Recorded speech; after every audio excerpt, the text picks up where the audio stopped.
My name is Bond. James Bond. Shaken, not stunned. Do you expect me to talk? No, Mr. Bond, I expect you to die. I'm now aiming precisely at your groin. That's not funny, 007. For England, James? No.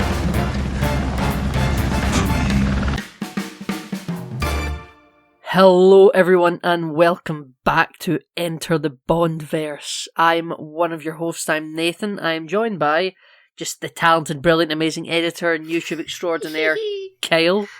Hello, I look very different today for some reason, but we're only going to acknowledge it once.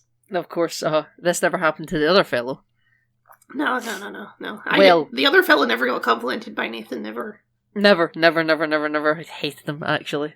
So, we're talking about the 1969 movie, On Her Majesty's Secret Service. I'm going to come out right of the gate with a hot take. I think this is the worst title of any Bond film. Do you? Yeah, okay, first of all, it's the longest title in the entire series. And secondly, it's just really boring and generic. It doesn't, say anything about the movie. This could be the title of literally any Bond film. Oh, Kyle, I mean, I don't actually know where I stand on the ranking of movie titles for the Bond franchise, but... I don't have a definitive ranking, I just know that this is the worst one. I'll be honest with you, I think Octopussy sounds so much worse. I think... You know what, though? At least Octopussy, it's distinct and it tells you something about the movie, you know? I think this title tells you quite a lot about the movie, actually. I think this movie tells you a lot about any movie, because it's just a description of what Bond always is. But it's the theme of this movie. It's about does he actually want to be on this force anymore? He's failing at his job after 2 years of Blofeld. Okay. He wants to resign initially. Right, I think, Kyle, this is going to be a tonal whiplash for you, because me and Kyle, we did briefly talk before this recording, ladies and gentlemen, and we both do have thoughts on this movie that doesn't trend in the positive direction. But I'm going to come out of the gate with a little bit of sort of its attempts, its themes, its positive. You know, I believe in more positivity towards it, right? I'm not saying that'll hold up for the whole episode, ladies and gentlemen, but it'll be here at the start for me anyway. And I think that the title does have a lot to do with, Bond's feeling towards duty and then what he does for himself, you know? He's personally driven to find Blofeld, but, the kahuna, the state, Kyle, they don't want him doing it anymore. He's been doing it for too long. He's failing. He goes back to his office. He has a drink. There's a picture of the Queen on the wall, Kyle. Yeah. There's a picture of the Queen on the wall, and he can't. He has to apologise to Her Majesty. Name of the film. Yeah. It's about legacy, Kyle. Okay, sure. And we get our first notes of legacy in this film, Kyle, right out of the gate with her theme tune. Just having a clip show of previous Connery films. Well, okay, we're jumping ahead here because this is all after the introduction sequence. We do have a bit of an action scene before the intro. We do. I just wanted to try and keep the momentum going of the theme of the film, you know? Well, we need to talk about the intro because it introduces the most important character in the movie, I guess. Oh, yes, Yes, Q. Yes, Q, obviously. This film starts with a briefing between M and Q. Yes, and Bond he's gone rogue, I think, or they don't know where he is. Absent, yeah, they don't know where he is. They need to track down their man in the field. Yeah, and you know what, Nathan? They do some clever things here where they sort of hide the reveal of James Bond's face because they know it's a different guy now. Yeah, but everyone knew this wasn't Sean. Everyone knew this wasn't Sean Connery. But they shoot him in shadow, so you can't see his face. You can only see his chin. You can see him smoking a cigarette, and we're still confirming this man. He's still cool, you know. Oh yeah, this is a cool guy with these big fluffy cravat shirts. And yeah, he sees, I don't know what he's doing here. He's just sort of driving along the beach. I don't think he's on any particular mission. He's out for a drive. Yeah.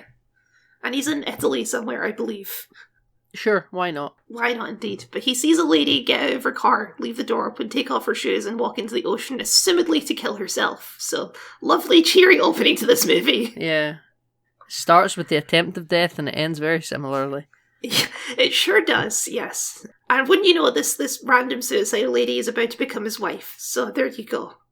The late great Diana Rigg, Kyle. He gets attacked by a couple of goons on this island as well. Not island, beach. I don't know why. He does. No, we don't know why either. Maybe they were following Tracy. I guess that's it. Yeah, it's just so we can have an action sequence at the start of the movie, I think. I quite like it. it's okay. An ongoing commentary in my notes in this movie is that the fight scene editing in this movie is just awful. You know the meme of Taken where it cuts like 16 times of him jumping over a fence? Yeah, and I'm it's like familiar Taken with 3? that. Yeah, Taken 3, yeah. There's a lot of cuts like that in this movie where it's like there's like half a second frame and then it cuts to a different shot of the same thing. There's a lot of that in this movie. This was set in the template for Jason Bourne, Kyle. It sure was. It's supposed to be quick and exciting and, rough cuts, etc., Yeah, no, I understand what they're going for, but it's really jarring to watch. I like that, unlike Sean Connery, Lazenby got in the water. Would Sean Connery not have gotten in the water? I think he'd have gotten set water. I don't think Sean Connery for a second one, because I think this is all on location, right? I picture Connery being a little bit too cool. Well, okay, I'm sure we'll have a lot of commentary about this because obviously this is our first Bond switch up, right? Yes, it is. And this is an interesting one because obviously, aside from this one line, which is awful, I don't like it, but he's supposed to be playing the same character, right? This is the same continuity of Bond. Yes, in theory, indeed. Because like Moneypenny, Q, and M, they're all the same actors. Yep. It's only Bond, and also for some reason Blofeld who have changed. Blofeld's changed half a dozen times already. Yes, but this is a pretty significant one. But we'll get to that when we get to Blofeld. Kylie cut his earlobes off, right? He cut his earlobes off, and also got his scar healed. We'll get there. But yeah, okay. So George Lazenby, he's our new James Bond because our I know we Aussie said Bond. We were going to look into it, but then we just didn't. Of why Sean Connery didn't do this one. Yeah, that's true. We did fail there, didn't we? But you know what? Having watched it, I don't know if Sean Connery James Bond would have worked for what this movie's going for. Well, I think that a lot of times in a film you can shape it around the actor you've got. And I think that this film would have ended up being a little bit different had they used Sean Connery. Because I think the main thing about George Lazenby Bond is, for one thing, okay, I have lots of thoughts on George Lazenby Bond, which we'll get through. He's clearly supposed to be like a sort of softer around the edges James Bond, I think is fair to say. I think he's a funnier Bond. Yeah, he's a slightly less, I mean, not that Sean Connery was ever like super serious Bond, but Yeah. I believe that this James Bond has more human emotions than Sean Connery Bond. I agree. This Bond's less of a psychopath. Yes, that's what I'm saying, yeah. He's still a sexual predator. Yes, okay. He doesn't have the same sort of sexual magnetism that Sean Connery has. But he's making appointments to sleep with women in a hospital. But they all desperately want to sleep with him too, because they're deprived of men, okay? Oh, of course, yeah, that justifies it then. They see some nerdy Sherlock Holmes-looking professor of heraldry, and they're like, this guy, gotta fuck him immediately. So, Well, I was doing some quick research, and this is basically George Lazenby's first major acting role. Like, he'd only done commercials before this. This is his big step up to stardom. Back then, we kind of have this now. You want to cast relative unknowns. Was Sean Connery an unknown? He was like a Mr. Muscle Man, I think. He was known more for modelling, I think. Interesting, okay. Yeah. Back then, like, he was your Dwayne The Rock Johnson or Vin Diesel of physicality. What a crazy thought. Right? Uh-huh. What a world where Sean Connery was the peak of male form. Not that he was a bad-looking man, but he's a totally normal-looking man. I should note, by the way, according to our IMDb trivia section here, the reason that Sean Connery did not return is because he grew weary of the role and had become frustrated by the constant media attention surrounding the character. See, he was just fed up because his fifth film was You Only Live Twice. He'd been doing it, it's constant. They weren't paying him Marvel money, No. I mean, it makes sense, right? I understand why you would... Sean Connery strikes me as an actor who might have a lot of ego. I don't know. Yeah, I mean, I think we spoke about this on Goldfinger, didn't we? Yeah. I mean, as you're saying, like, he would dive into the ocean and things like that, so... Part of Goldfinger, he's like in the scuba gear with the tuxedo underneath it, but I think that's all, like, he's in the wetsuit, it's probably, to my eye, it looked like it could have been filmed in a set pool at night, This feels like an on location. You're in a fancy dinner suit and a dinner trousers. He's got the frilly front down the front of him, you know? Yes. And you can just, when he's looking over Diana Rigg Tracy, when she's lying on the beach unconscious, and they've got the over-the-shoulder shot of him, and that shirt's just dripping wet. Sean Connery wouldn't have allowed that. You can see the skin through the shirt. That no way. Yeah, it's deliberately not a great look. It's a real look, you know. Yeah, it's a very real look. That's it exactly, you know. But that's where we do get our introduction. The first real look at Lazenby, where he says, "Good morning, my name's Bond, James Bond," and he's like really enthusiastic and happy to tell you. Yes. And then that's where we break out into the big fight where he's like in the water actually punching people. You know, it's a fun. I like this opening for what it's worth, actually. Yeah, it's okay. It doesn't really tie into much of it, other than the introduction of Tracy.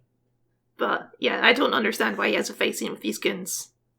No. Because, like, one of the major problems of this movie is the plot of the movie doesn't start until about at least half an hour to 40 minutes into the movie, and this is a very long movie. This is like 2 hours and 20 minutes. Yeah, I think they thought they were making an auteurist piece for this. Yeah, there's definitely some of that. Of like, we're going to have a real character study of James Bond this time around, you know? Yeah, this is the moment where they're like, right, if we're not got Connery back, this is our moment to try and reinvent. We can do something different. I think that with Connery, you've settled into your role. Everyone just knows what they're doing. You know, this is James Bond 6, everyone, you know? Yeah. Which, if you word it like this is James Bond 6, it still really puts into perspective the kind of industry this had become, you know? It does, yeah. And we're still in the 60s. This has been non-stop, basically. Yeah, right? Exactly. It took a year off here or there, but yeah, it's just been a machine. So, this is your moment to do something new, not only primarily because you've got a new actor, yes, but also because you've got to keep people interested somehow. So I can see for the time character piece. There is that, but then also there's this weird, like, don't worry, the other movies still count, they still count, because we have the introduction, which is a clip show of all the previous movies for some reason. Absolutely, that's what it is. I should say that on Her Majesty Secret Service logo, Kyle, is off centre. It's listing lazily to the left of the screen, and it really annoyed me. And then Dr. No's face appears through it, I think. It's Honey Rider is the first one we see, I think. Oh, right, yeah. So we've got and there is like a on Her Majesty's Secret Service motif or something playing, but it's not a song. Yeah, it doesn't have lyrics, but there is a motif. I quite like the motif of the tune, but yeah, it doesn't have any lyrics. So do I. And then we should say what our Bond song actually is, though, because they kind of bear the lead with it. But it's Louis Armstrong, Kyle. It is Louis Armstrong. He does a lovely romance montage. We have all the time in the world. You know? I think this movie has a lot in common with the 2007 Pixar's movie Cars. You know, okay, state your case. It's just, Kyle, it's just about slowing down, you know, appreciating life, you know, enjoy it while it's here, because it's never going to come again. Yep, okay, sure. It's about Bond getting off the career horse and settling down. But, you know, he's still got to have that one last hurrah. He's got to get that piston cup. But he's got to learn to get there, you know, he's got to just work with people, you know? He's falling in love as he's doing it. And he's got to go get that piston cup. This is okay. There's a whole point with Bond in a casino, and this is where he sort of first hooks up with Tracy Bond. She's not Tracy Bond yet; she's Tracy Mob Boss Lady. I have the dad's name here. Hold on. His name is Draco. Yeah, that's his first name. He has a surname. But I don't think Tracy has the same surname. Draco has this whole backstory where he's like, I met my wife here, and then we had a daughter, and my daughter married this guy, but then this guy died, but now she's a countess, and all this insane lore dump. Yeah, you're right. He is quite intense. He's like a less predatory Tanaka. Draco is an insane character, because this is when he kidnapped Bond, and I just want to point out Bond is wearing a bonkers outfit when he gets kidnapped. He's wearing like this beige jacket and trousers with an orange turtleneck. He looks like a member of the Beatles. I like it. I don't know what to tell you, Kyle. I like it. He's going to play golf. He's got his clubs. He is going to play golf, and he's making jokes with the goons kidnapping him. Yeah, he's like, put that down. You know, we're gonna have some fun. But when he's having a fight in the hotel room before this, Kyle, when he knocks him out, he's Lazenby didn't have the best one-liners, did he? He really didn't. No. He's like, gate crasher. I'll leave you to tidy up. Very weak one. Yeah, because he goes to to Tracy's hotel room because there's a scene where, like, she loses a casino bet and he pays it off for her. And there's this whole thing. I will say, okay, this is one of the main distracting things in this movie. I'm going to say this is one of the few times where the Bond girl is more famous an actor than the Bond. Is that fair to say? I'm unfamiliar with Diana Rigg's filmography up to this point. To me, she's... I mean, like, in the coming years, she's going to go on to be much more famous than George Lazenby. Yeah. Diana Rigg was a dame. She was a dame, and she known for playing Olenna Tyrell in Game of Thrones. I know. I didn't recognize her watching this because it's been like 60 years, but I feel bad for not recognizing because she's one of my favourite characters in Game of Thrones. Yeah, she's amazing in Game of Thrones, isn't she? Yeah. This film actually ends up having a bit of a who's who in it because our Blofeld is also a known actor of the 70s and 80s, Terry Savalas, who ended up playing Hit character, Kyle. Kojak. Have you ever heard of Kojak? I have heard of Kojak, yes. So that's Terry Savalas. That Blofeld is Kojak, yeah. He's your Captain Kirk of Police TV, you know? But yeah, where I was going with that is I think that Diana Rigg is a much better actor than George Lazenby.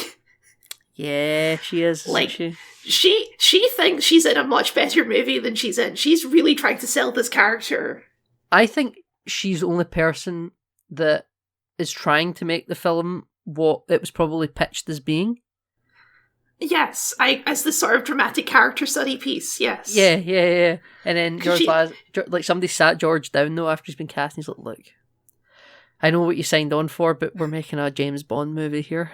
So we'll do bits of your artsy fartsy stuff, but you're going to be skiing down a hill punching goons in the face. Yeah, because Tracy is, like, all set up as this very complicated character. Like, she's clearly dealing with mental health issues. This is a big theme. She's unstable, and I think Diana Rigg does a good job of trying to sell that. Yeah. Absolutely. And then her dad is clearly this insane weirdo who tries to pay men millions of pounds to fuck her into good health. I believe Draco's surname was Toussaint. Okay, Draco Toussaint. Okay, sure. Yeah. And he says that some of his men have defected to Blofeld. Yes, well, okay, yeah.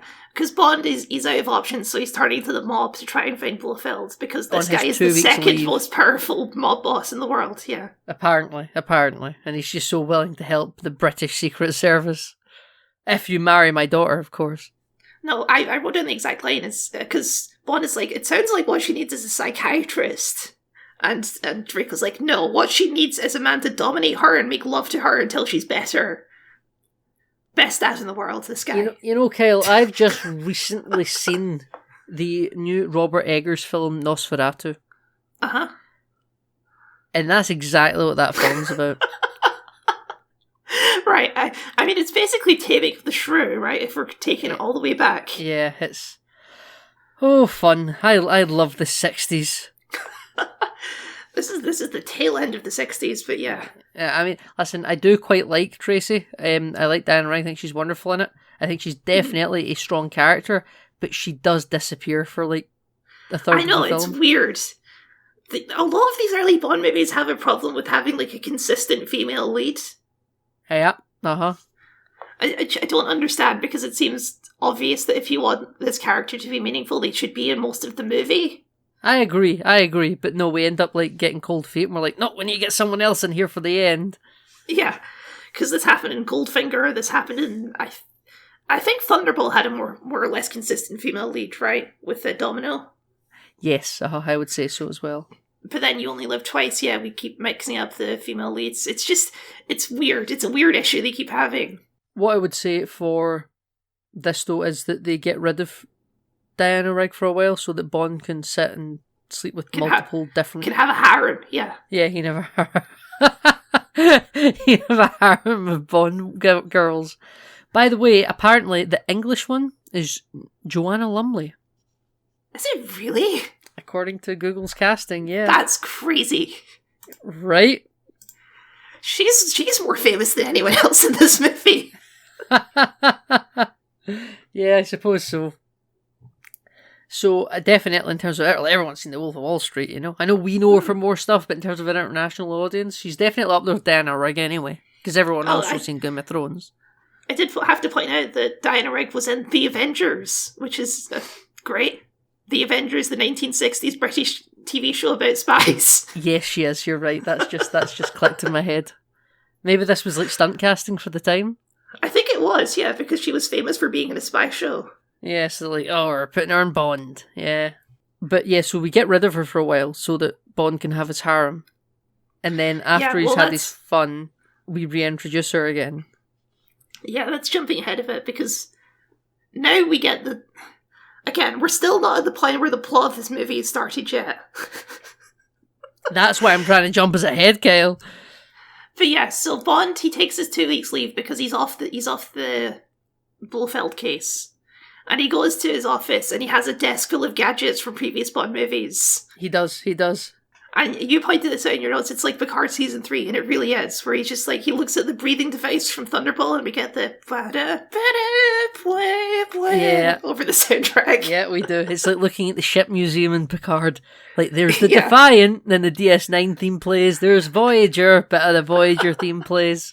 Yeah, it's exactly that scene, yeah. Yeah, and it's like, wow, look at these old gadgets. We've sure had some fun times, haven't we? Speaking to himself. I'm definitely still the same person. I'm not a different man. They're really wanting to enforce it, but this has really kicked off a decades-long discussion about is the 007 and James Bond name both code names for Okay, yeah.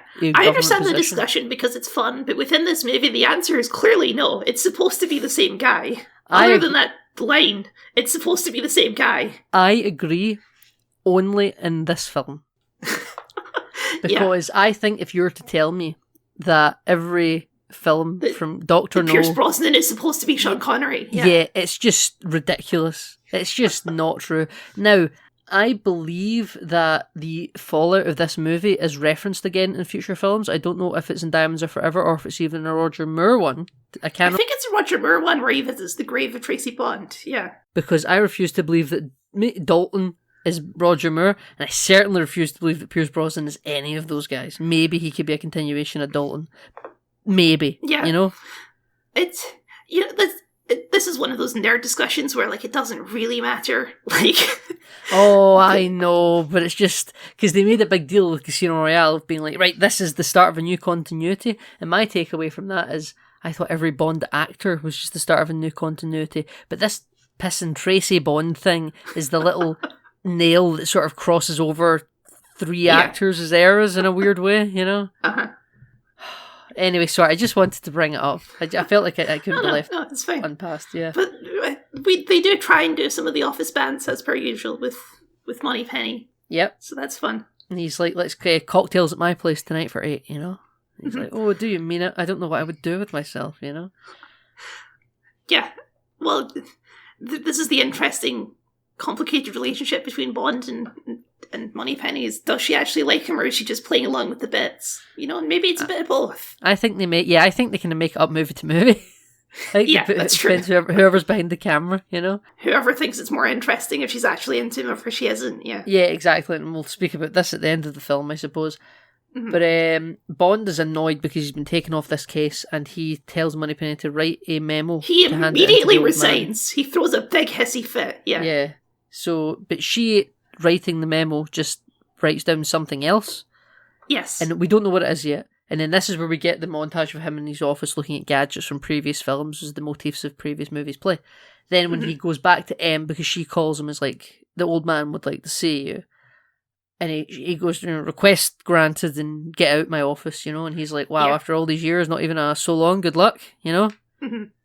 And then she tells him to read the note, and it's a request for 2 weeks leave approved.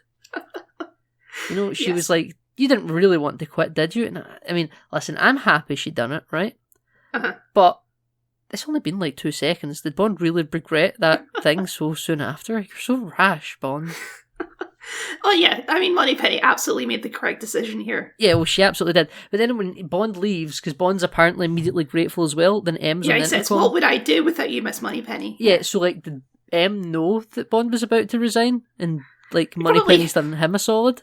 You can probably hear the conversations outside of his office, yes. It's a big room. Have you not seen that? It's like a bloody runway between his office door and his desk. I suppose. But I do love that because he's over the intercom and he said, "What would I do without you, Miss Moneypenny?" Good stuff. Moneypenny is valuable to the government and to the MI6. Oh, yeah. Moneypenny's keeping the whole thing together, yeah. Yeah, she is the glue of the British state. She is the Phil Coulson, yeah. Yeah. Agents of MI6, the spin-off with Moneypenny, absolutely. Yeah, so that he goes back to they're like at a bullfighting tournament. Yeah. I think. And this is when, like, the entire plan that had been set up so far, what you assume is going to be the plot of the movie, Tracy Bond just sits down and says, "Nah, fuck all that, Dad, just tell him what he wants to know." Yeah, you'll never see me again. And then, like, after he divulges, Draco tells everyone the information. Then she's like, "Good, now Bond will never care to see me again." She runs away in tears. And then he's like, "Oh, I will run to her." And Draco's like, "What the hell's happening here?" This is all part of this movie is like it's the character study of Tracy Bond. Yeah. Diana Rigg knows what kind of movie she's in. Yeah, she's playing the film for the romance. You know, this is a film back in the day that married couples would go see, Kyle. This is supposed to be the thing that the one Bond movie that women take their man to see in the 60s, you know? Except for the hour that Bond spends in a harem. Yeah. Yeah. That's for your guy. That's your core audience, right? That's for dad, yeah. That's for dad. That's for dad, yeah. In the 60s, this is probably not kids yet, because everyone gets married so young back then, you know? Mm-hmm. But that's exactly what that's for. This, Diana Rigg, she does all this with the tears in her face, and she looks gorgeous, by the way. She's almost dressed like a bullfighter. I thought she was about to get into the arena. Oh yeah, Diana Rigg is a very pretty lady. Gorgeous woman, yeah, absolutely tremendous. She was a complete get for this film. Oh yeah. But after Bond goes to her, that's where they kind of reconcile, and then we get a romance montage featuring Louis Armstrong, as we have all the time in the world. And I am totally unclear how long this is supposed to be over. It can only be over a maximum of 2 weeks, right? Probably, yeah. Presumably only a week, because he spends a while in the Alps before he goes back to MI6. Yeah, because when he returns, after that, he needs to go to Switzerland to see the lawyer called Gumbald that's connected to Blofeld for some reason. I'm not sure. He's like, it's like Blofeld or something. It's like a French variant of the name that he's using as a cover or something. Right, okay, so I've missed this. I just thought it was Blofeld and it was just obvious.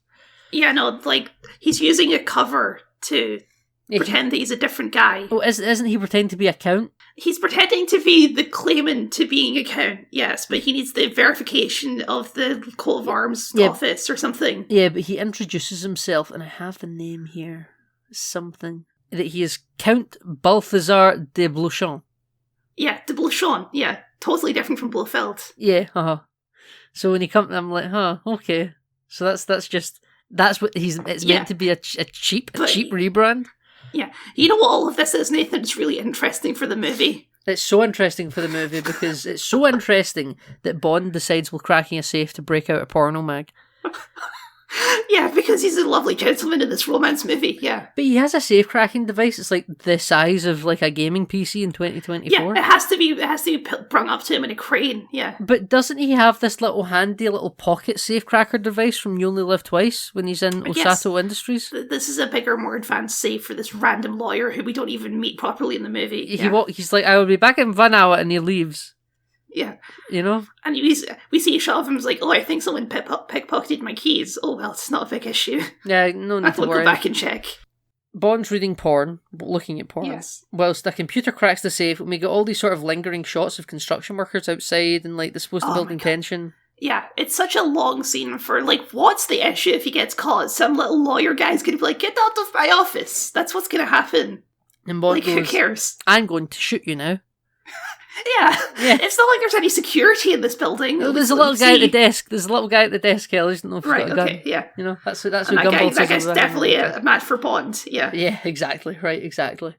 When we get what we need from the safe, we go see M in his big palatial estate, right? Yeah, where he's collecting butterflies. He's collecting butterflies, and he's got his house coat on, and he has a butler that takes Commander Bond to see him, right? Now, when this butler opens the door to speak to M, I swear to God, I thought it was Keir Starmer. Prime Minister Keir Starmer. Yeah. Prime Minister Sir Keir Starmer of the United Kingdom of Great Britain and Northern Ireland, Kyle. I thought that the butler was the Prime Minister. I think he looks strikingly like him, but his name's just Hammond. So isn't he a lord, not a sir, or is he both? He's just a Sir, Kyle. He's just Sir Keir Starmer. I thought he was a lord for some reason. No, we have Lord David Cameron. That's why he was able to serve as a foreign secretary when he came back in to help Rishi Sunak. That's not what this show's about. But no, this show has a lot to say about British politics, Nathan. It's so much to say about British politics. Yeah. It's about her Majesty's Secret Service. I actually think if this movie was a better film, it would do more state shit and less skiing. Well, after going to see M, we're given permission to sort of go undercover as a family tree man that can look at coats of arms and know. But we're going to trace Bond's family motto first, apparently, in family tree. Yeah. Well, okay. He tested to he's been doing this for a while. He took the liberty of going to this place to sort of establish a relationship with the coat of arms men, which I will say is the most British institution you've ever seen in your life, isn't it? They study the ancient heraldry of families. This is the English version of like tartan study like students. They're like the family tartan. I mean, Scottish families also have coat of arms. Well, yes, absolutely they do. I just don't feel like it goes around as much as everyone going, "Oh, what's your family tartan?" And then you're like, "Oh, it's sort of like green squares with blue squares over it." Yeah. Yeah. Oh, it's purple with green highlights or something like that. Yeah. You know, it's very much all. If you'll pardon the pun, Kyle, it's all very much cut from the same cloth. Well, here's the reveal. A lot of family tartans are hideous, and that's why they don't actually get used much. Any of the family tartans that are like bright yellow and black, you're like, no one's pulling those out. Actually, you see them sometimes at weddings. But Kyle, what is the Bond family motto? Well, Nathan, the Bond family motto is, the world is not enough. Good motto, eh? When the guy said that, I done the Leonardo DiCaprio sit forward in your chair. Right at the camera, yeah. Yeah, I was like, really interesting. I wonder if that'll ever come up again. And then we just move on, you know? I love. But yeah, Bond, he's going in disguise as, what is it, Hilary Baronet. No, he is a baronet. Baronet is a title. His name is Hilary something. And I actually never noted down the cover name because I assume you would. But he is a baronet, which is a lesser I know baron. his name is Hilary, so yes, that's the main thing. Sir Hilary. He's Sir Hilary. Sir Hilary, yeah. And he's putting on like an even, because we haven't pointed this out yet, but George Lazenby is Australian. Yes, he is. And his accent is, it's okay. It's as okay as Sean Connery's was not Scottish, you know? Yeah. And, but for this, his disguise, he puts on an even Englisher accent. It's like, I dare say, sir, these heraldries have a lot going on, yes. This is where he becomes Sherlock Holmes. Yes. He's got like this, it looks like cosplay, which I know didn't really exist in 1969 probably, but it's this giant coat that he looks like a baby wearing. It's like double the size of him. It looks like he's wearing his dad's suit. Yeah, it does. Yeah. But he's got the pipe, Kyle, and everything, and we're going up a hill on a sled with horses pulling them. Yep. And he's been met by Fraulein Bunt, and she's going to take him up to the private facility, which the public cannot access, because the Count in Switzerland specialises in allergens and sicknesses in his private. Yes, he studies resort. Allergies. Yes. Yeah. You can't leave your room without buzzing. That's something we learn. Yeah, well, it's sort of like fancy hospital setup for sexy ladies of various ethnicities. It's a private health club, essentially. Yeah. It's fucking bizarre is what it is, all of this stuff. It's so weird. It is very because they have this scene where Mr. Hillary is taken for dinner with all these girls, and each of them have like a extremely weird plate where one of them is only eating chicken and one of them is only eating potatoes and one of them just has 2 cups of corn. It's to do with the Omega virus, Kyle. It's all planting to pay off later. It's like a fever dream of a scene. Yeah. It's bizarre. It is very strange. But and all of these women are absolutely obsessed with Mr. Hillary and his heraldries. Listen, Kyle, we have another outfit change before we get to this dinner. Oh, of course, yes. We have to talk about this. Speaking of tartan. Speaking of tartans, yes, he goes to dinner in a full setup kill. Yeah. It's a full wedding gear for a Scotsman. Yeah. I think he's even got the little dagger in his sock. I think he does, He's got the sporran, which is the thing that people wear in front of the kilt. He's got the dinner jacket. He's still got the frills going down the shirt in the middle. Yeah, he's got a full cravat. Yeah, he's completely about it, and it's sad that it's not Sean Connery. It's bizarre because this Bond isn't Scottish, and the character he's pretending to be isn't Scottish either. So why is he wearing a kilt? Just something to do, innit? Or maybe Sir Hilary is Scottish, right? But he's putting on an English accent. You can get some, aristocratic kind of, aristocratic Scottish people that lose the accents. They spend so much he's time given up his accent to better fit in with the British academia. Exactly, Kyle, exactly. Sure, okay. Exactly. But after we've had dinner, Kyle, during dinner, the Fraulein Bunt is explaining to Sir Hilary about you can't leave the facility and you got a buzz to leave your room and all that, and these ladies are here for one allergen or another, and they're all perfectly safe, and they're all happy, and they're all loving it. But you can't go to see people out of the room. He has lovely books on coats of arms that he will give to the Fraulein, and she will pass it around to the girls herself, Yes. But one of the Everything ladies... is very controlled, yes. One of the ladies decides that with her lipstick that she wants to write her room number up inside Bond's kilt. Yes. And the Fraulein Bunt asks Sir Hilary if everything's okay, And he just says he feels a slight stiffness coming on. In the shoulder. In the shoulder. But there's a deliberate pause there. There is. Yeah, there's a deliberate pause there, Kel. We're not wrong. But he gets up from this dinner table to be taken to meet the Count, right? Yeah. And to get rid of that stiffness, and they're in the elevator and they're going down. He's got the coat back on. It's all very quiet and intense, with the henchman looking like at any moment he could just try and strangle Bond. Mm-hmm. And then Count Balthazar de Blouchon. I, based on reading my notes, I think the scene where he goes to visit the lady in the room happens before this. Does it? Yes. I don't think so. No, it doesn't. No. Okay, yeah. There's multiple scenes where he meets Blofeld. Yeah, he meets Blofeld a couple of times. Yeah. And this is insane to me, because if this is supposed to be the same continuity, then these two men should know each other by sight, because they saw each other in the flesh. Yep. They know each other. They've met before. Certainly, if you want to say that Blofeld cutting off his earlobes has made Bond face blind, that's the paper's thin of excuses you can use, but it's something, right? That's something. But that doesn't explain why Blofeld doesn't recognise Bond because he's wearing silly glasses. Doesn't explain it at all, Not a thing. I think Blofeld just has face blindness, because this was also an issue in You Only Live Twice, where they recognise Bond by his gun and not by his face. Ah, you're right. Yeah, we only know one person uses the Walter PPK. Yeah, I think Blofeld just does actually canonically have face blindness. He cannot tell people apart. Yeah, but he's had a lot of plastic surgery done.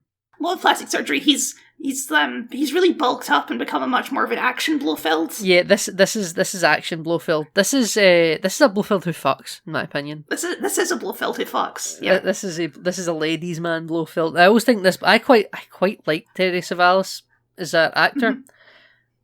But he is against basically every Blofeld stereotype you ever associate with the character. Yeah. He's much more of a Lex Luthor than a Blofeld. Yeah, exactly. Yeah. Fun fact, Kyle. You want a fun fact? I do want a fun fact. In an original script draft for Superman, the original Christopher Reeves movie, they were going to have a scene where Superman runs into Kojak. Of course. And he mistakes him for Lex Luthor. You see, yes. Right? Before the fight all gets broken up. And then when the writers who actually went on to be the writers for the movie got involved with the project, they decided that was a bit too campy and they were going to try and straighten it up a little bit. Now, if you've ever seen Chris Reeves' Superman, Kyle, or have seen many clips of it, you would know I don't really think they got around the camp. I think they could have kept... I would say they leaned into the camp. So would I, right? So where the hell is Kojak, is my question. Kojak's in this movie, Nathan. Kojak is in this movie. Blofeld, I just find it funny that you mentioned that he looks like Lex Luthor, because apparently Superman thought that too. Yeah, very good. Yeah, so because this is clearly a different man, It took me a while to actually realise that this is supposed to be Blofeld. I thought this was like Blofeld's brother or something. Because like it's just a different man. I wonder if in 1969 that's what they were going for though. Like they're trying to kind of fool the audience. I mean, it's easy to fool the audience when you cast a man who looks nothing like Donald Pleasance. Well, no, exactly. I think they want their cake and to eat it too. They want it to be the same continuity as Sean Connery, but then they also want you to kind of use the face blindness of the recast to kind of work to the advantage of having a twist where it's revealed to be Blofeld, even though with all the context added on, you're like, that doesn't make any sense. But for your first viewing, you fall for it.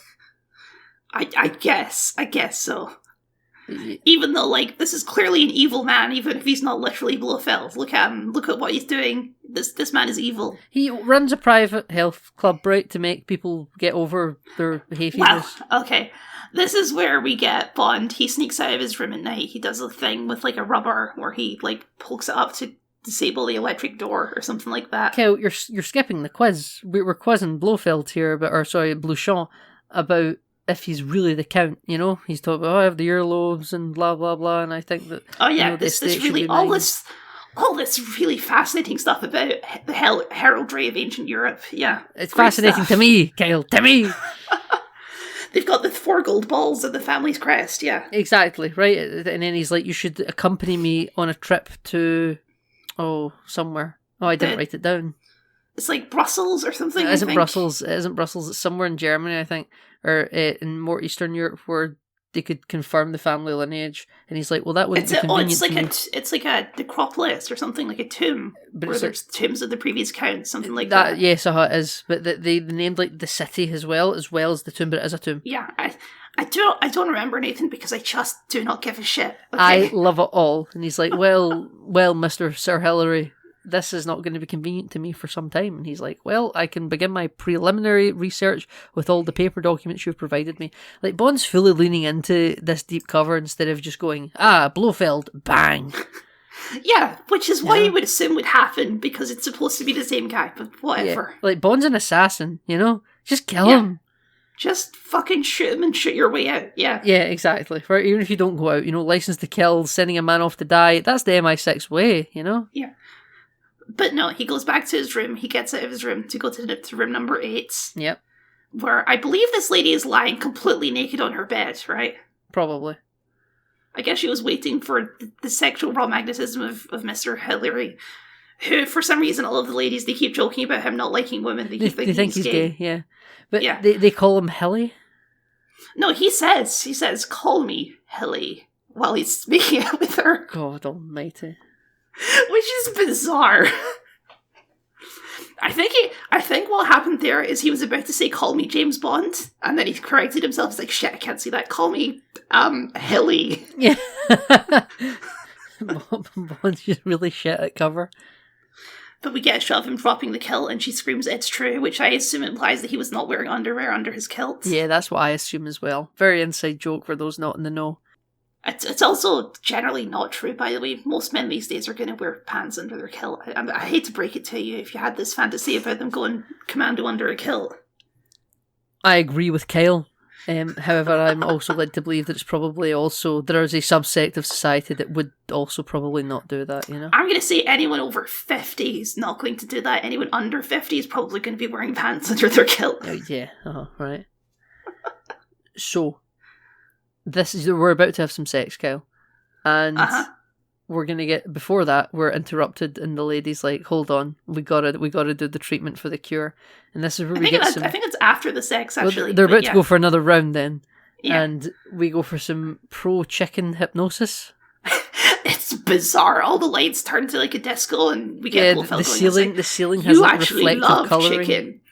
You love chicken. You will spend all your days thinking about chicken and how much you hate chicken before, but now you love chicken. And you will care for the chicken, but then also when this hypnosis session ends, you will have no memory of any of this being said, so it's all subconscious. Ooh. Yeah, Bond's just looking around like, what the fuck is this? Yeah, Bond goes to sit in the cuck chair, and he's like, what the hell? Yeah. Yeah, but then Bond, he goes back to his room, and there's another lady there, and a joke which is bizarre. He says all the exact same pickup lines to this lady that he just said to the other lady. Yes. He's like, oh, we can't turn the lights on because you look so beautiful under the firelight, and all this. Yep, not exactly, but there's no hypnosis in his room, though. And yeah, I just remember when this was a movie about him falling in love with Tracy. Yeah. Yeah, absolutely. This is the Bond part of the movie we're in now. And it's then bizarre because these women are clearly not all there. You know, there's something weird going on with they're all these quite ladies, and aloof. Bond knows that. Yeah. But then we leave and we go for a curling session on the roof, don't we? Yes. There's also, by the Bond way, has- I should know, there's like a man that's like trying to get yes, up. I forgot. Yeah, there's this blonde guy who the camera spends a lot of time focusing on. Is he He's like following. Does he work Bond for and- Draco? No, he works for Bond. I think. He works for Bond? I think he's the same guy who brought up the safe cracking device from the crane. I think it was that guy. Yeah, it was that guy, but I just assumed he worked for Draco and like doing that on Draco's behalf for Bond. I guess, but then Bond has to explain everything to Draco later, although I guess that guy did get murdered, so... Yeah, exactly. Yeah, the cameras... We spend a lot of time with this guy who doesn't get a name and just gets killed off screen, and we're like, well, that was a waste of fucking time. Yeah, exactly. It meant nothing. He served his purpose when he raised the safe cracking device up. But yeah, he goes curling, and Bond has to pretend he doesn't know how to do curling. Yes, so he falls on the ice and everybody goes, whoa, hey! Yes, Helly! Oh, Helly, you silly sausage. Yes. And then women... it's like, meet tonight, 8 o'clock, meet tonight, 9 o'clock, 10 o'clock. Yeah, it sees 3 different sex sessions with 3 different women within an hour of each other. Uh-huh. How is he going to sneak out so much? He'll be tired. He will be tired. I would assume so, yes. So, but luckily it doesn't come to that. Oh, exactly, right? Yeah, you're right, it doesn't come to that. Blofeld comes up and... What happens here? Does he go skiing right away, or does Blofeld give them their big sleeper No, suits? okay, yeah, so Session? Blofeld comes up here the first, and this is where he sort of feels out Bond's cover identity because he trips him up on some technical details of Yeah, the on a place to go, yeah. And he's like, the real Sir Hilary would know this, yeah. Yeah, because apparently it would be closed during Christmas, which seems like an obvious thing that Bond should have known as well, but, whatever. Whatever, yeah. So then he goes to sleep with one of the ladies at night, but it's Bond. Oh, She's yeah, in there. Bond, yeah, and Bond's response is, fancy meeting you here, Fraulein. I found this very funny, Kyle, the way he delivers it. He delivers it with a certain bouncy energy, Because she sort of jumps up towards the camera in like a jump scare motion. Like, wah. Yeah, well, And Bond this is is why I say about George Lazenby. George Lazenby doesn't seem like he should be playing James Bond to me. I think he's a bit miscast. He seems like he should be playing like the funny dad in an Australian sitcom. It feels like he should be playing Inspector Clouseau. Yeah, he doesn't have like the spy energy that Sean Connery had. Yeah, he'd be much better for like the Pink Panther, hence Inspector Clouseau, Something a bit more like obviously comedic, yeah. Yeah, exactly. I really should say at this point, I don't dislike George Lazenby in the role. I just don't hate him. He's like, it's hard to measure up to Connery because obviously Connery set the gold standard for what this character is. Yes. So anything coming after Sean Connery would be like, well, you're being compared to the OG. And his one outing isn't the best utilization of the character. No, it's not. Yeah. So it's like his entire legacy is sort of stuck in this movie that's not entirely his fault for being a little bit strange enough. And maybe with a different director, a different story, he could play it more like a Connery-esque role. Mm-hmm. Who knows? But what we do have, I don't hate him. I think that Lazenby gets the rough end of the stick in a lot of these sort of Bond look-backs, So you want to give him his dues, is what you're saying? Yeah, I don't hate the man, He done a good job of what he's got. That's what I'm saying, right? I'm standing up for Lazenby. Right. Yeah, well, okay, this is where we get the scene where Blofeld explains his entire plans to Bond, and once again doesn't just shoot him for some reason. Bacteriological warfare, Kyle, is Blofeld. Bacteriological warfare, yes. With the virus Omega that shall sterilise anything it comes into contact with in the food chain. Yes. And he's brainwashed all of these ladies of various ethnicities to go around the world and spread this bacteria. Hence why they all had different dinner plates. Mm-hmm. Yes. Actually, does that explain why they have different dinner plates? I don't think it does. Well, I thought it was with getting all of them over their supposed fears so they'd be more willing to go do what they're told. Is that what it was about? Okay. Yeah, so so she's scared of chickens, right? Well, I thought she was allergic to chickens. She's allergic to chickens, sure. right? But she's allergic to chickens. But you get over your chicken fear, you go back, and you've been slowly hypnotized to be a sleeper agent for Blofeld, and you can sterilize the chicken population, right? Right, okay. So, like, they've all got a different thing, you know? They spend so long setting this up, and then it's paid off screen, where M is just like, oh yeah, that happened, and we're gonna give Blofeld what he wants, and we never see any of the girls again. Yeah, exactly. But listening to Blofeld briefing these people, it's like listening to Q explain gadgets, but it's just not funny. Yeah, it's like, you will open the box, and you will see you will this not thing, use the atomizer until I tell you. You will open this at midnight, approximately at 12 a.m. every night, and I will tell you what to do, yeah. Yeah, turn it to channel whatever, yes. But yeah, there is an extended scene where Bond gets trapped in a Tomb Raider puzzle. I don't know how he gets there. He's in, like, the mechanism for the ski lift. And we spend, like, 10 minutes of him trying to cross the ski lift. Yeah. And I'm like, why are we doing this? This is where I have in my notes, this movie is painfully boring. Yeah, because we spent so long in this fucking ski lift. Then after he gets out of that, that's where the film becomes the part I remember the most about it.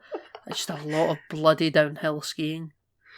Yes. And running around the Swiss town at the bottom of the Alps in his silly I blue swear to underwear. God, and there's like a 20-minute chase sequence where it goes from day to night to day to night to day to night again because the lighting is so inconsistent. Yeah.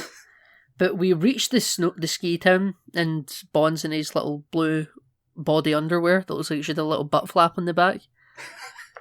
Yeah. Uh-huh. And Tracy is there for some reason.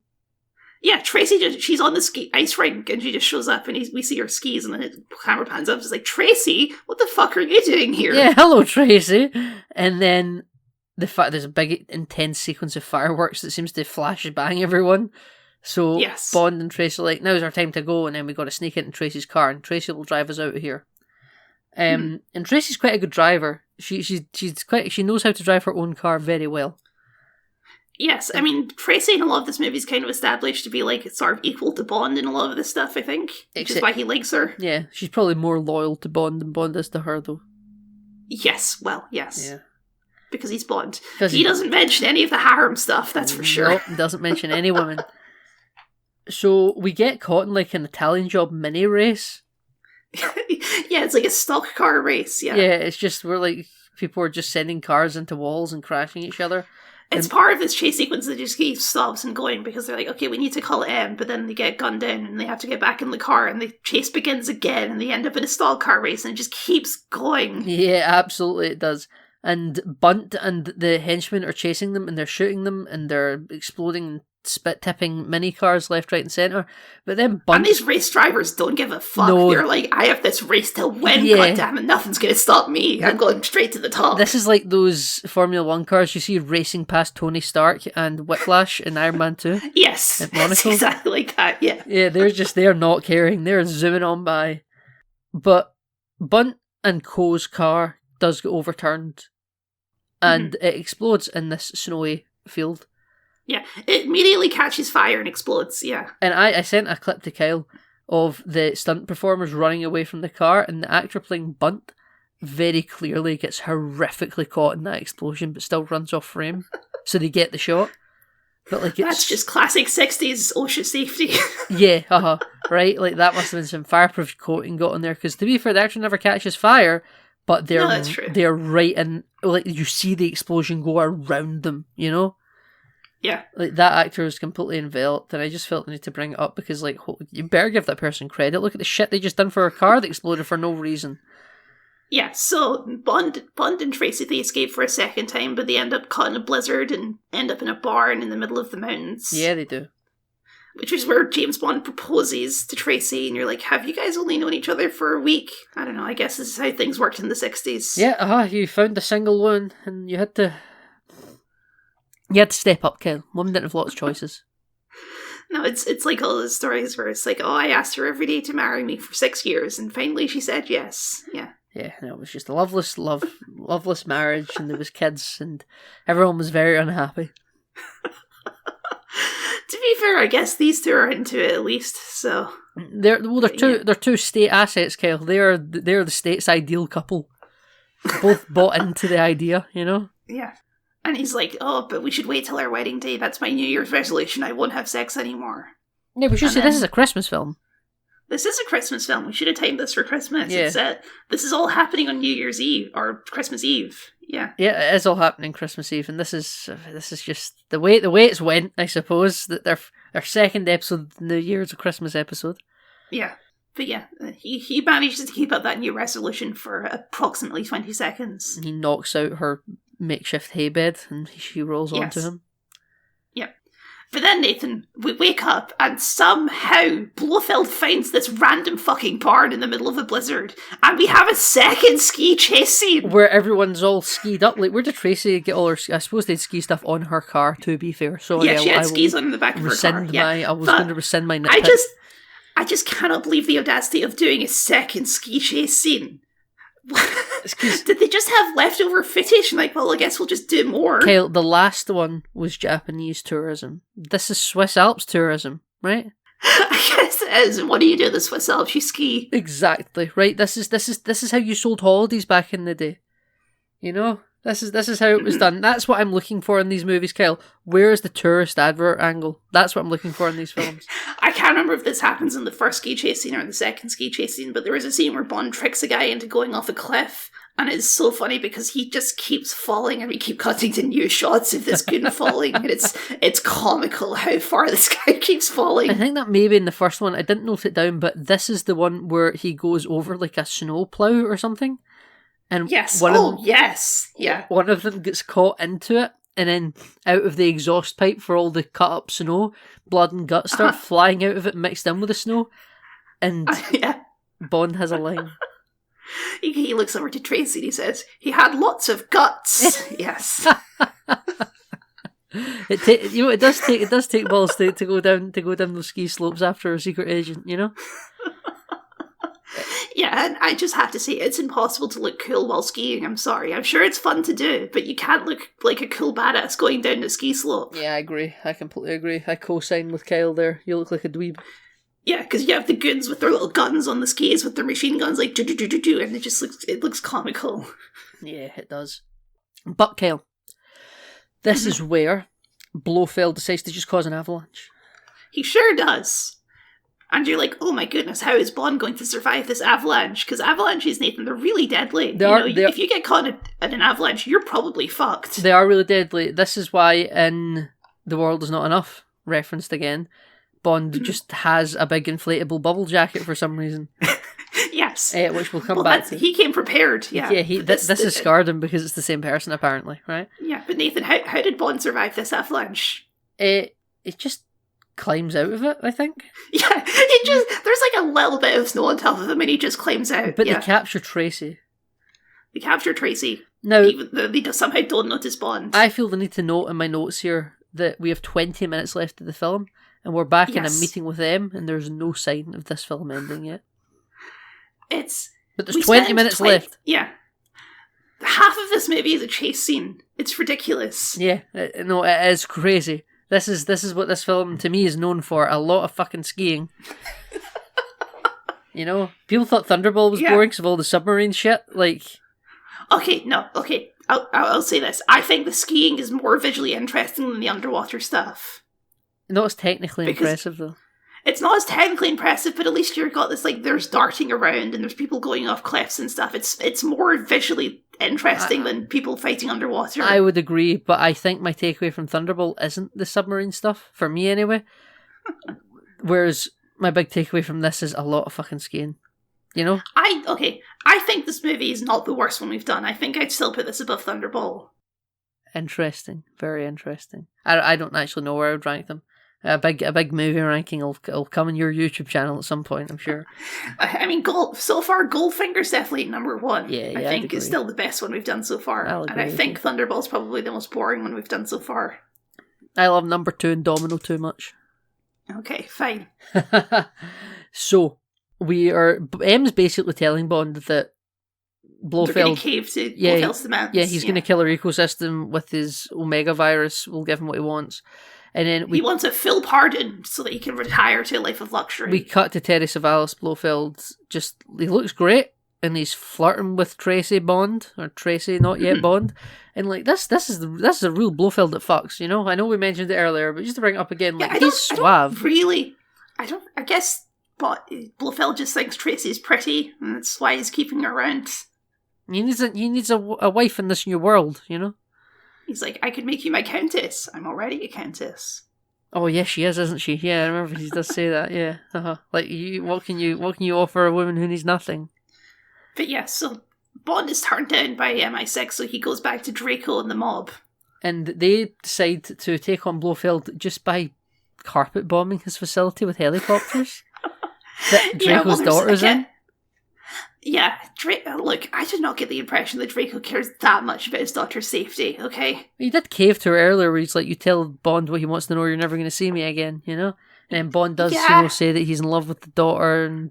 But there is also the first scene in any of these movies where I actually screamed out loud, Jesus Christ, which is when they rescue Tracy and she wants to go back and help Bond, and then Draco just fucking punches his daughter in the face. It's insane.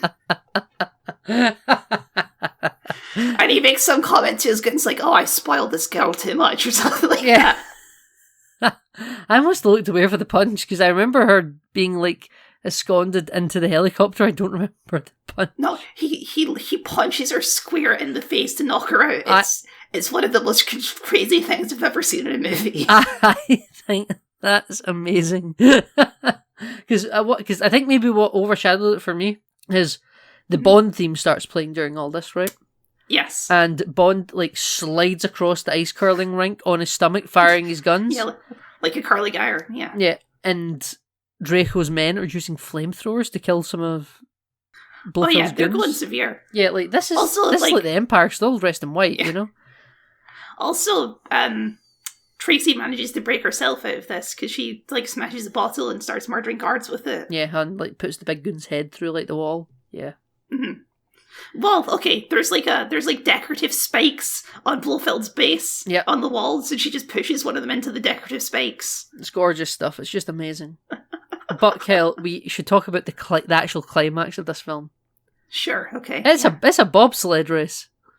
Oh my god. Well, yeah, okay. First of all, Bond is chasing him through the facility. There's a scene where like a scientist throws a chemical flask at him. The acid, because you see Bond going through a screen door, and then the scientist throws the acid bomb at the door, and it creates a big hole in it in the close-up shot. But then when Bond's through it near the camera, you could see the door behind him again. There's no hole in that door at all.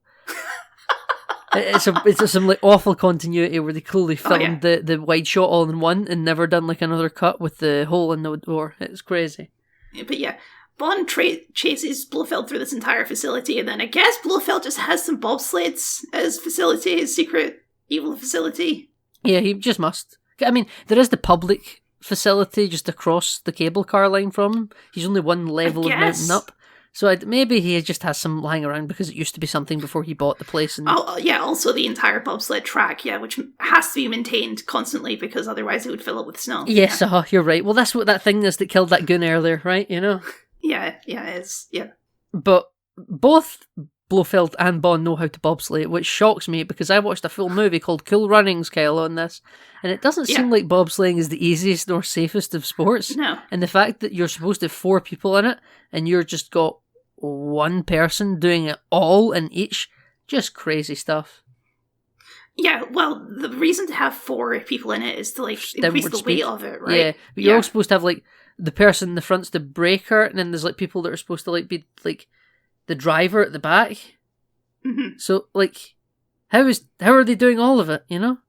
To be fair, both bobsleighs crash, so like they don't do that well. They go a very long distance. Actually, Bonds does make it down just a little bit, bumped and bruised. Yeah, I was like, how long is this bobsleigh track? It's insane. Yeah, I mean, I quite enjoyed it actually. It's quite fun watching a bobsleigh go down because it's like, oh, what's going to happen? You're going to tip, and then they're both out of ammo. Blofeld chucks the gun at Bond, and then he finds a grenade in his pocket. Yeah, I guess he just had a grenade in his pocket. And there's some tension where he drops it into his car. Which I think this is just some slapstick nonsense. It really is. Because he's like, whoa, no, my grenade, I've untaken the pin off and it's in my own bobsled. I hope I can get it in time, but there's like not a lot of room to move and we're getting bonked around. And I was like, is this how this Blofeld's kind of like like die or like be like caught unconscious. But no, he does get. Can you imagine? Yeah. Well, I mean, it's almost as stupid as what the fuck just happens to Bond in a second. So Yes. he throws the grenade at Bond. It lands on the bobsleigh track right in front of Bond. Bond goes right over it and explodes. Bond's bobsleigh goes flying up into the sky, and Bond just flies out onto the snow, but then somehow perfectly is able to make back on the turn and jump onto Blofeld's bobsleigh. Yeah, he does this via the magic of editing, because there's no way physically that he would be able to do this, but somehow via magic editing he manages to catch up to Blofeld. Yeah, just through running across the snow, I reckon. Yeah. And they're having a fight now on a single bobsleigh. And somehow Bond's unharmed from that grenade that went off right underneath him, but whatever. And in this fight, Bond is able to pick up Blofeld and lift him up high so that he or not lift him up high, but he's able to get Blofeld sort of standing Yeah, he above sort him. of kicks him up. Yeah, so that he gets hit by like a branch right over the bobsleigh track, which seems very unsafe. Yeah. And Bond has a little one-liner here. Well, Blofeld gets seemingly hanged Yeah, by this tree. it's quite a violent look, actually, because they give you a really good close-up of Terry Savalas' face, where he has literally been clotheslined by this tree branch, and he's caught right in it, you know? And Nathan, he branched off. He branched off. Brilliant. We got one. We got one really good Well, you solid also got the lots of guts one. That's a yeah, very good okay, one. yeah, I suppose, yeah. And I'm in my notes here, I'm writing, go confirm that kill, buddy. Please. But Nathan, what's important is a dog runs up to him. Yes, it's like a Burmese mountain dog, you know? They're meant for that. That's why he's like, you know, enough Go of... get the brandy. Yeah, enough of the... Because they're always... The stereotype is they have the barrel around their neck that's got the brandy in it. Mm-hmm. I don't know why. I don't know enough about I think the it's history. for like wounds, probably. I guess. Maybe, okay, maybe. Somehow this isn't the end of the movie, though. There's still more to the movie. Yeah, we're not confirming that kill. We're just going to assume that that body is a dead body. I mean, to be fair, he looked pretty dead. Oh, I would you know? confirm that kill. I don't care. But we're at a wedding, Kyle. Yeah, well, okay, first off, this is what's Bond going rogue and going against orders. So he's been fired at this point, you would assume, right? This is, like... No, because he had that meeting with... Oh, no, M was like, we're going to capitulate. No, but he saved the day, I suppose. So, no, you know what? Okay, he sure. saved the day. Because the state was He going to... worked with the mob to save the day, sure. Yeah. Yeah, he does. But yeah, we immediately cut to a wedding. The wedding of James and Tracy Bond. Mr. and Mrs. James Bond, as they used to say. Mr. and Mrs. James Bond, as they used to say. And M and Moneypenny and Q are all at the wedding. Sure, yeah, because Bond doesn't have any other friends. No, this is a wedding full of Tracy's friends and family and 3 MI6 colleagues. Yeah, I was thinking, what happened to Bond's last wife? What's Kissy Bond up to these days? What is Kissy Bond up to? What was she? She was an AMA girl. She's back in bloody... Okay, but Bond did get legally married to that lady, right? Yeah, legally divorced. Sure, okay. I suppose. It's been 2 years, Kyle. I guess at the end they did fall for each other, I guess, in the raft, but when has it ever worked out between Bond and a woman, you know? This was going to be it, Kyle. Remember what happened to Tatiana Romanova? She was going to get married to James Bond at the end of From Russia with Love. Yeah. Oh well. Do you think they have a support group somewhere, all these former Bond girls? Yeah, it's like former companions in the TARDIS. Yeah, exactly like that, where they sit around in a room talking about what happened with this guy. Yeah, this weird man showed up in my life when we got shot at and it was amazing and brilliant and then he just left me. Yeah. So, Q is very happy for Bond. He's like, all this time, you know, I'm fed up of all your quips, but this time, you know, Bond, I'm very happy. I always thought he didn't have any responsibility, Bond, yeah. Yeah, but like, this is Q's only scene with Bond. Q's actually in this film more than he's usually in a Bond movie, but this is his only scene with Bond. Well, there's a couple little scenes I like in this wedding. There's a scene with M talking to Draco where he's like, oh, it's nice to finally meet the agent who cost me 3 of my best men back in the days. Yes. Sort of hinting at M having his own career as like a James Bond type before he became the guy in the chair. I assume that's probably what happens, you know? Yeah, I just thought that was a cute little sort of world-building detail. Yeah, it is. I agree with you. I like that as well, seeing all these different characters talk, you know, the characters you never usually see out of the office. Yeah, and Moneypenny is a face which I think communicates very well, very mixed emotions. I think she's doing some good acting here. Yeah, I think she is as well, actually. I think she's doing a very good job. So she's like happy and sad at the same time? Yeah, she's like happy that James Bond is happy because he's her friend, but she's also like, well, it's not me, you know? Yeah. Lois Maxwell is doing a wonderful job here. Because this does kind of maybe concede that she did always kind of like Bond, and the banter was just her way of like pretending she didn't, but she really always would have liked something. But also she's mature enough to like not be a child about it and be heartbroken because they never really had anything. And Bond kind of acknowledges it too when he throws her the hat as a callback to their old thing. You know, Yeah. it's like, you know, I still got you, Money Penny. You know? This is a genuinely nice bit, Kyle. Yeah. I like this bit. I think this comes across exactly as shot and exactly as received, you know? I don't think there's much room for misinterpretation here. It's good.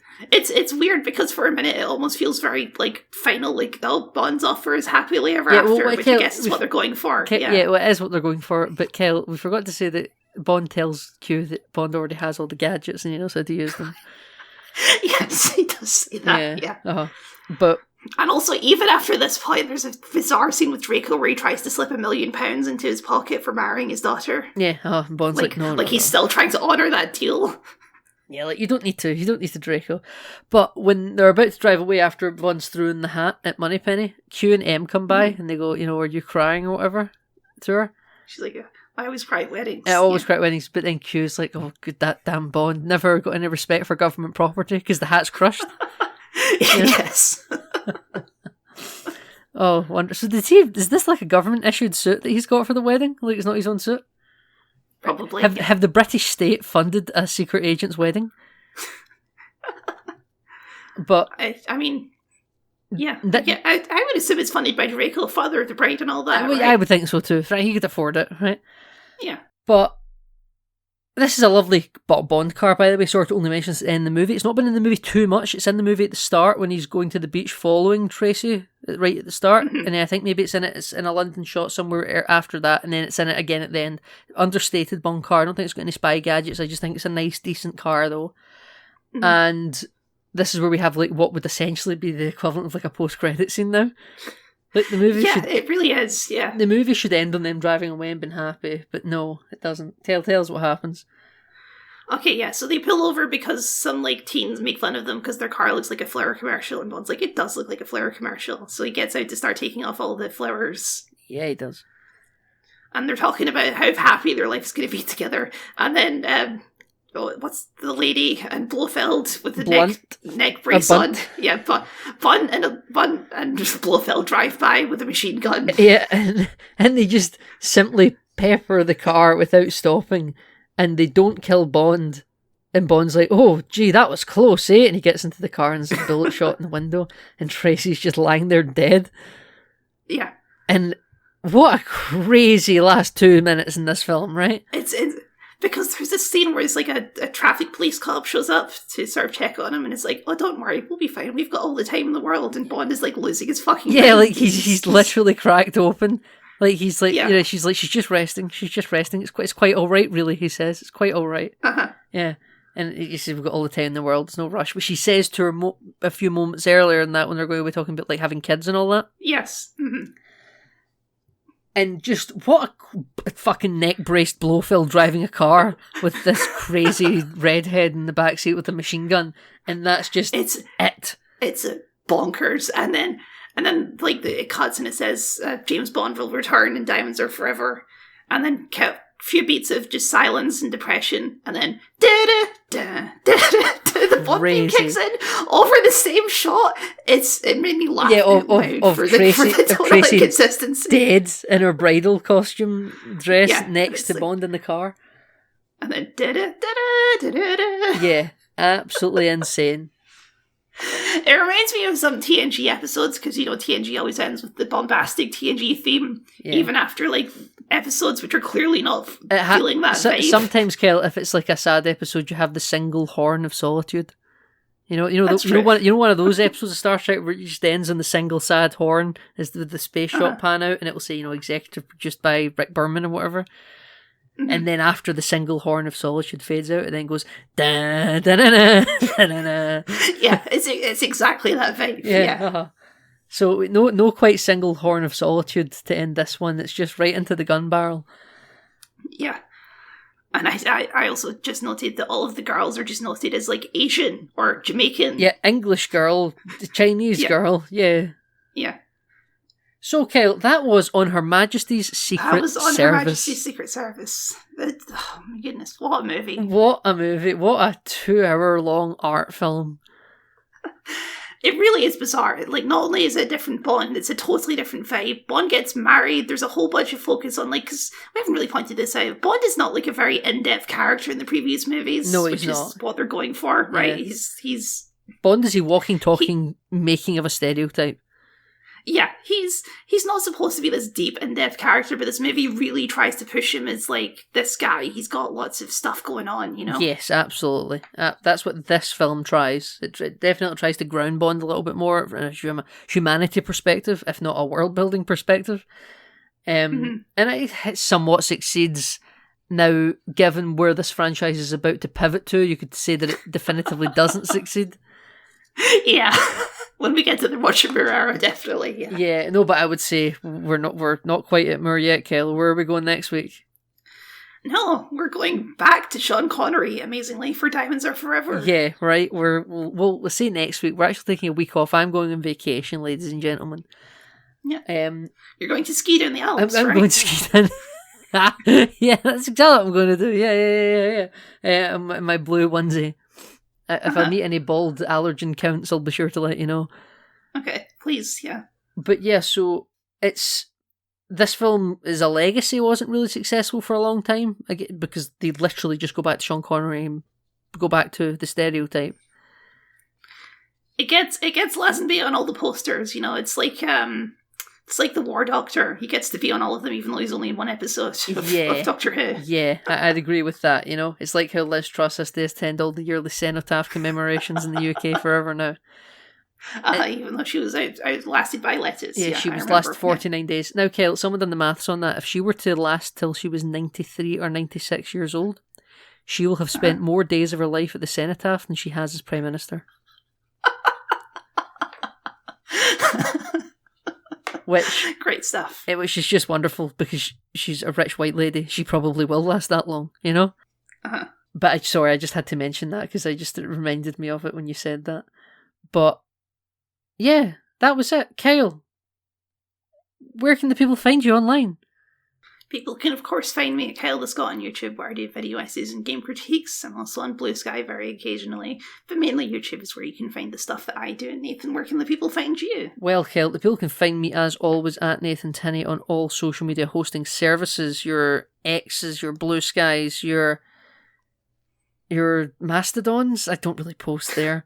I'm sorry.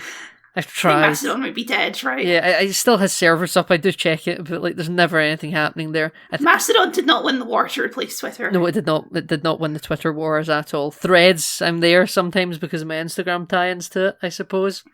But wherever you want me, I'll generally be there, including running our @NameNoIncluded Enter the BondVerse Twitter account, and in Kyle's comment sections when I feel like it, when I've got something to say. When I've got something a little bit kind of provocative to point at, like him having his Starfleet comm badge on the wrong breast. Oh my god, I'm going to live with that shame forever, am I? Yeah, you will. Entire video worthless. I flipped it now, it's on the right side now. Good. There's hope for you then, there's hope for you. But everyone, you can check out our back catalogue of content if you just simply need more of this show in our absence because we're off next week. You can get all of our 5 previous episodes of Enter the BondVerse, everything for Enter the Foxverse for all our X-Men movies that Fox produced, and all of Enter the Snyderverse where we went through all of Zack Snyder's DCEU era of movies. Ladies and gentlemen, thank you very much for listening, and as always, you will hear us in a fortnight this time for Diamonds Are Forever.